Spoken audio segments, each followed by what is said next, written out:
প্রিয় দর্শক, আমি আছি আগরতলা থেকে যে রেলপথটি বাংলাদেশে প্রবেশ করেছে সেখানে। আপনারা সোজা যে অংশটা দেখতে পাচ্ছেন দূরে, এটাই হচ্ছে আমাদের পাশের দেশ ইন্ডিয়া। আমি এখন যে গ্রামটিতে আছি, এই গ্রামের নাম হচ্ছে খারকোট, আখাউড়া উপজেলার মুগরা ইউনিয়নের অন্তর্গত। আমি আরিফ চলে আসলাম নতুন আরেকটি ব্লগ নিয়ে। আপনারা যে যেখান থেকে দেখছেন সবাইকে আমার সালাম, আসসালামু আলাইকুম। যারা প্রবাসী থাকেন, দূর দূরান্তে থাকেন, তাদের জন্য আমি চেষ্টা করি ভিন্ন কিছু উপস্থাপন করার জন্য।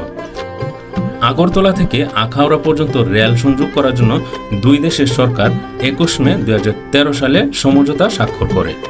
পরবর্তীতে 29 জুলাই 2018 সালে রেলপথের কাজ শুরু হয়।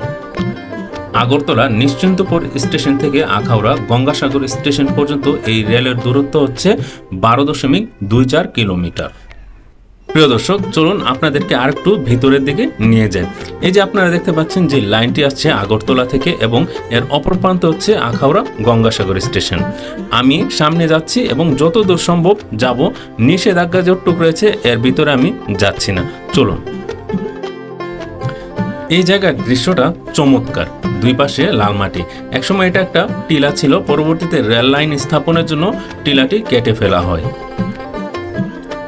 আগরতলা থেকে কেউ যদি রেল যোগে কলকাতা যেতে চায় তাহলে তার 48 ঘন্টার বেশি সময় লাগবে, কিন্তু বাংলাদেশের ভেতর দিয়ে যদি যায় তাহলে 6 থেকে 7 ঘন্টা লাগবে। এর মানে হচ্ছে 40 ঘন্টার উপরে সময় বেঁচে যাচ্ছে।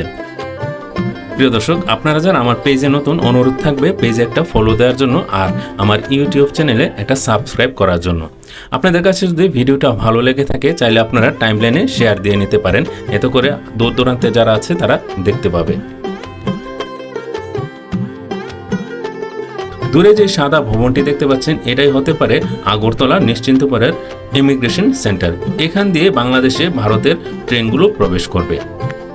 সামনে এগুলি হচ্ছে ইন্ডিয়া। আমি এখন দাঁড়িয়ে আছি আখাউড়া সীমান্তের শেষ প্রান্তে।